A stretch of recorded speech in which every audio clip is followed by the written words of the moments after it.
ओम शांति 28 जुलाई 2022। बाबा के महावाक्य। मीठे बच्चे, तुम्हें पढ़ाई में कभी तकना नहीं है। अथक बनना है। अथक बनना अर्थात कर्मातीत अवस्था को पाना। प्रश्न, तुम बच्चों ने अभी कौन सी प्रतिज्ञा की है और क्यों? उत्तर, तुमने प्रतिज्ञा की है कि किसको भी दुख नहीं देंगे, सबको सुख का रास्ता बताएंगे। प्रश्न, किन बच्चों की पालना यज्ञ से होती है? उत्तर, जो अपने को ट्रस्टी समझते हैं, अर्थात पूरा दिल से सब कुछ सरेंडर करते हैं।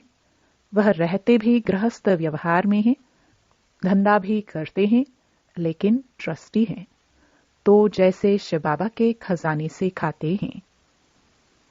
गीत, तुम ही हो माता। ओम शांति। बच्चों को बाप मिला है और अब अनुभव से कहते हैं कि बरोबर कांटे से फूल और कोई बना नहीं सकते। भारत दैवी फूलों का परिस्थान था, अभी कांटों का जंगल है।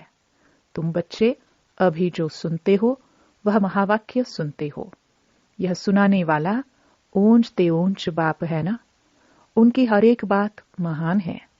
महान सुख का सागर है, महान ज्ञान का सागर है, महान शांति का सागर है। बच्चे अच्छी रीति समझ चुके हैं। आगे हर बात में कांटे थे, हर कर्मेंद्रियों से एक दो को दुख ही देते थे। अब हम खुद ही कर्मेंद्रियों से किसको दुख न देने की प्रतिज्ञा करते हैं। जैसे बाप दुख हरता सुख करता है, वैसे बच्चों को भी बनना है। कोई को भी दुख नहीं देना है, हर एक को सुख धाम का ही रास्ता बताना है। यह सब ब्रह्मा कुमार कुमारियां किसकी मत पर चलते हैं? श्रीमत पर। ब्रह्मा की मत गाई हुई है। यूं तो सभी को कह देते हैं गुरु ब्रह्मा गुरु विष्णु, परंतु गुरु को फिर भगवान नहीं कहा जाता, उन्हों को देवता कहा जाता है। मात पिता भी उनको नहीं कह सकते। बाबा ने समझाया है, लौकिक मात पिता से तो अल्पकाल सुख का वर्षा मिलता है। वह मिलते हुए भी फिर पारलौकिक मात पिता को याद करते हैं। ब्रह्मा विष्णु शंकर को तो नहीं याद करेंगे, उनको मात पिता नहीं कहेंगे। वे तो सूक्ष्म वतन वासी है ना। उनको ब्रह्मा देवताय नमः, विष्णु देवताय नमः कहते हैं। इतने सब बच्चे किसको मात पिता कह न सके। स्वर्ग में लक्ष्मी नारायण को भी सब मात पिता नहीं कह सकते। यह पारलौकिक मात पिता के लिए गाते हैं। तुम मात पिता, हम बालक तेरे। बहुत करके आशीर्वाद कृपा बहुत मांगते हैं। अभी तुम बच्चे जानते हो बेहद का बाप कैसे आशीर्वाद अथवा कृपा करते हैं। ऐसे तो नहीं कहते हैं आयुष्मान भव, चिरंजीवी भव। बाप तो आकर सहज राजयोग और ज्ञान की शिक्षा देते हैं। आशीर्वाद व कृपा भक्ति मार्ग में ढेर देते हैं एक दो को। अच्छी दृष्टि रखना, दया दृष्टि रखना, सो तो परमपिता परमात्मा के सिवाय कोई रख ना सके। ऐसे नहीं कोई देखने से देवता बन जाते हैं। नहीं, यहाँ तो यह पाठशाला है, पाठशाला में पढ़ना होता है। अभी तुम जानते हो वही निराकार इस साकार तन में आए हैं। मम्मा बाबा दादा, यह कुटुंब हुआ ना, ईश्वरीय परिवार। इतनी बड़ी पाठशाला थोड़ा शहर से दूर होनी चाहिए। यहाँ भी देखो शहर से कितने दूर हैं, कितना सन्नाटा लगा हुआ है, क्योंकि हमें चाहिए ही शांति। हमको जाना है शांति धाम। शांति धाम किसको कहा जाता है, यह अब तुम समझते हो। आत्मा तो है ही शांत स्वरूप। मन को शांति चाहिए, ऐसे नहीं कह सकते।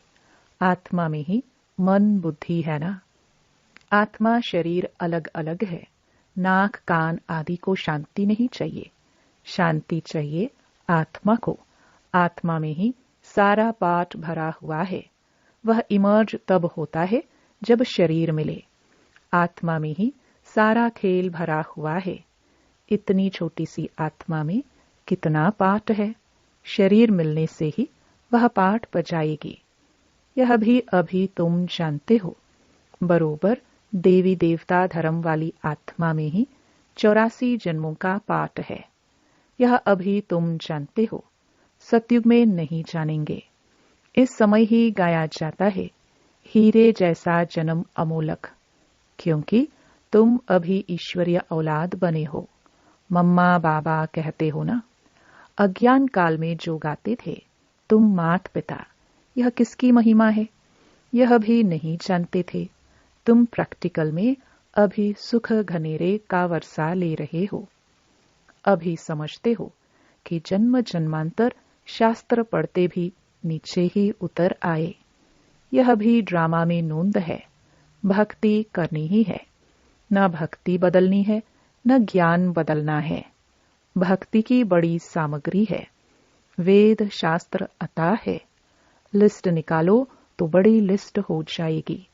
सारी दुनिया में क्या क्या कर रहे हैं, कितने मेले मलाखड़े आदि होते हैं। अब बाप कहते हैं, बच्चे आधा कल्प भक्ति करते करते थक गए हो। इस पढ़ाई में तो थकने की बात ही नहीं, इसमें तो और ही खुशी होती है। क्योंकि यहाँ है कमाई।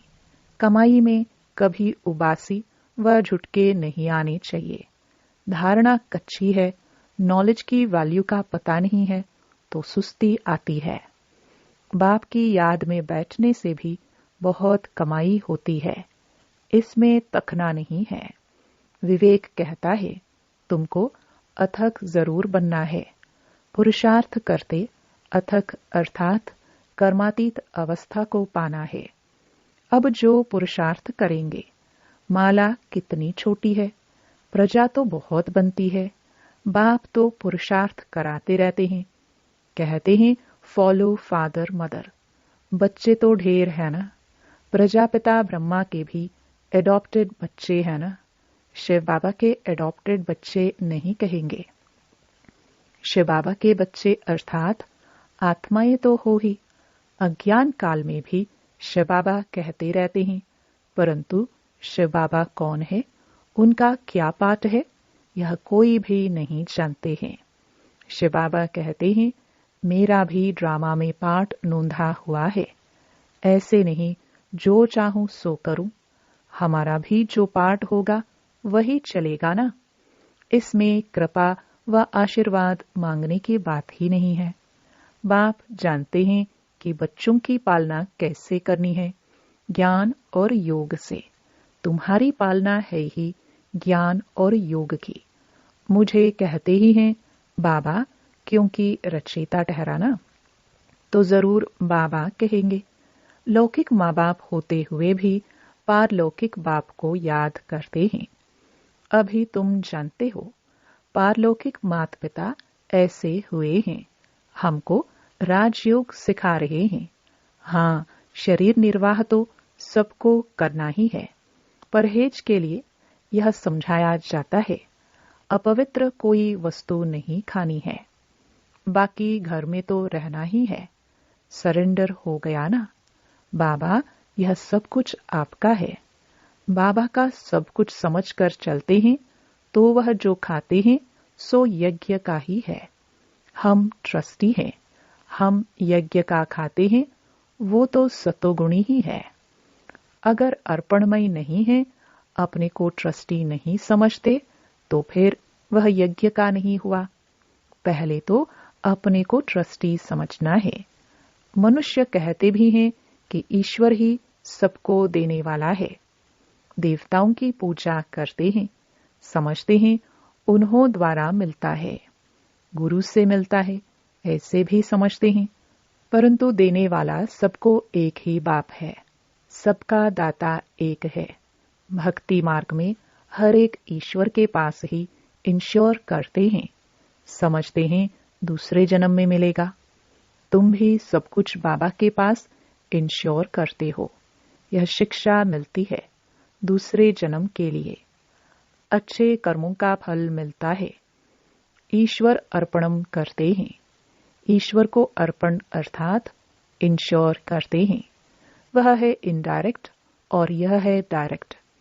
वह परमपिता परमात्मा को जानते नहीं तो सब कुछ अर्पण नहीं कर सकते। यहाँ तो सब कुछ अर्पण करते हैं। बाप कहते हैं, अपने को ट्रस्टी समझो। तुम जो खाते हो वह समझो हम शिव बाबा के यज्ञ से खाते हैं। संभाल भी करनी होती है। कोई तमोगुणी भोग लगा ना सके। मंदिर में भी शुद्ध भोग लगता है। वह वैष्णव ही रहते हैं। विकारी तो सभी हैं। निर्विकारी श्रेष्ठ शरीर यहाँ आए कहाँ से? लक्ष्मी नारायण के श्रेष्ठ शरीर है ना। भ्रष्टाचारी विकारी को कहा जाता है। अभी तुम बच्चे समझते हो हम मात पिता के सम्मुख बैठे हैं, जिनको आधा कल्प पुकारा है। आधा कल्प भक्ति करने वाले ही यहाँ आएंगे। बहुत ही की भक्ति करते हैं। तुम बच्चों को फिर टीका ज्ञान उठाना है। थोड़े में ही राजी नहीं होना है। कितनी पॉइंट्स दी जाती है समझाने के लिए। बुढ़िया तो इतना समझ ना सके। उनको फिर बाबा कहते हैं, तुम किसको सिर्फ यह समझाओ कि पारलौकिक बाप का परिचय है तो उस बाप को याद करो। तुम भक्त हो, वह भगवान है। भगवानुवाच, तुम मेरे को याद करो तो तुम मेरे मुक्ति धाम में आ जाएंगे। कृष्ण कहेंगे, मेरे वैकुंठ धाम में आ जाएंगे। पहले तो निर्वाण धाम में जाना है तो जरूर निराकारी बाप को याद करना पड़े। कृष्ण भी देहधारी हो गया। उनको याद करना गोया 5 तत्वों के विनाशी शरीर को याद करना। यह तो भक्ति मार्ग हो गया। अब तुम बच्चे जान गए हो कि भक्ति का कितना विस्तार है। सेकंड में इस ज्ञान से स्वर्ग का वर्षा मिल जाता है। दिन के बाद रात और रात के बाद दिन। भक्ति है रात। ठोकरे खाते हैं ना, इसलिए नाम ही रखा है अंधियारी रात। जानते भी हैं ब्रह्मा का दिन, ब्रह्मा की रात। विष्णु के लिए क्यों नहीं कहते? यह ज्ञान अभी मिलता ही तुम ब्राह्मणों को है, इसलिए ब्रह्मा के लिए गाया हुआ है। ब्रह्मा ही दिन और रात को जानते हैं। ब्रह्मा जानते हैं अब रात पूरी हुई, दिन होना है। ब्राह्मणों का दिन और रात, यह समझने की बात है ना। विष्णु ऐसे नहीं कहेंगे हमारी रात और दिन। तुम कह सकते हो। इस ज्ञान से ही हम इतनी ऊंची प्रारब्ध पाते हैं। फिर यह ज्ञान गुम हो जाता है। ड्रामा में यह शास्त्र आदि भी नूंधे हुए हैं। फिर वही शास्त्र बनेंगे जिसके लिए कहते हैं परंपरा से चले आते हैं। ऐसे नहीं कि धरती से शास्त्र निकल आएंगे। बाप आकर सत्य बतलाते हैं। यह भक्ति मार्ग की सामग्री फिर से वही निकलेगी।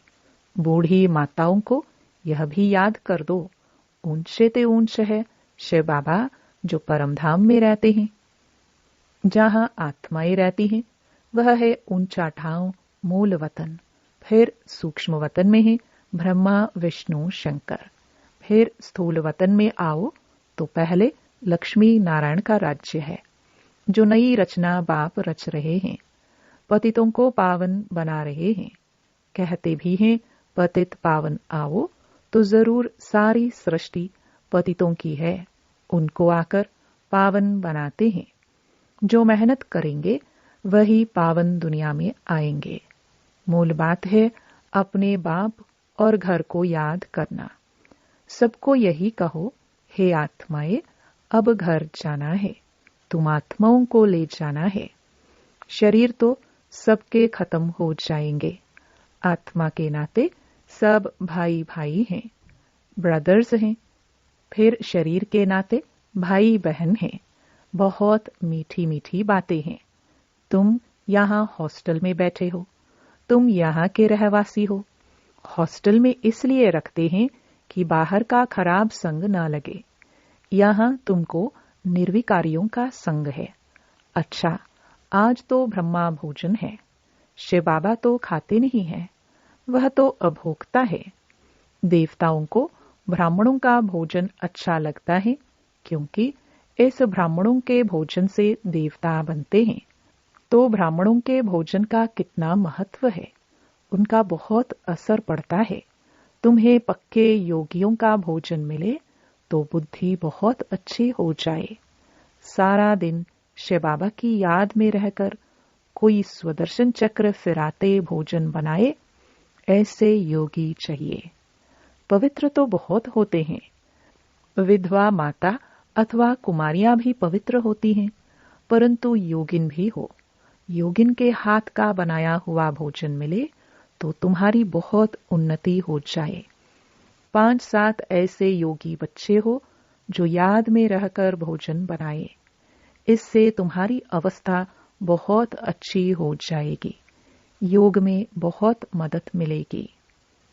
अच्छा, मीठे मीठे सिखिलदे बच्चों प्रति माता पिता बाप दादा का याद प्यार और गुड मॉर्निंग। रूहानी बाप की रूहानी बच्चों को नमस्ते। धारणा के लिए मुख्य सार। पहला, माता पिता को फॉलो करते हुए ज्ञान योग से सबकी पालना करनी है, उसी पालना में रहना है। ज्ञान योग में तीखा जाना है। दूसरा, पवित्र और योगिन के हाथ का भोजन खाना है। बुद्धि को शुद्ध बनाने के लिए भोजन की बहुत परहेज रखनी है। वरदान, स्व परिवर्तन द्वारा विश्व परिवर्तन के निमित्त बनने वाले सर्व खजानों के मालिक भव। आपका स्लोगन है, बदला ना लो, बदल कर दिखाओ। स्व परिवर्तन से विश्व परिवर्तन।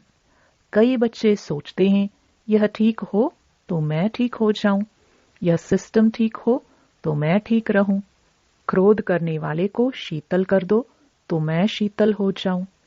इस खिटखिट करने वाले को किनारे कर दो तो सेंटर ठीक हो जाए। यह सोचना ही रॉन्ग है। पहले स्व को बदलो तो विश्व बदल जाएगा। इसके लिए सर्व खजानों के मालिक बन समय प्रमाण खजानों को कार्य में लगाओ। स्लोगन, सर्व शक्तियों की लाइट सदा साथ रहे तो माया दूर से ही भाग जाएगी। ओम शांति।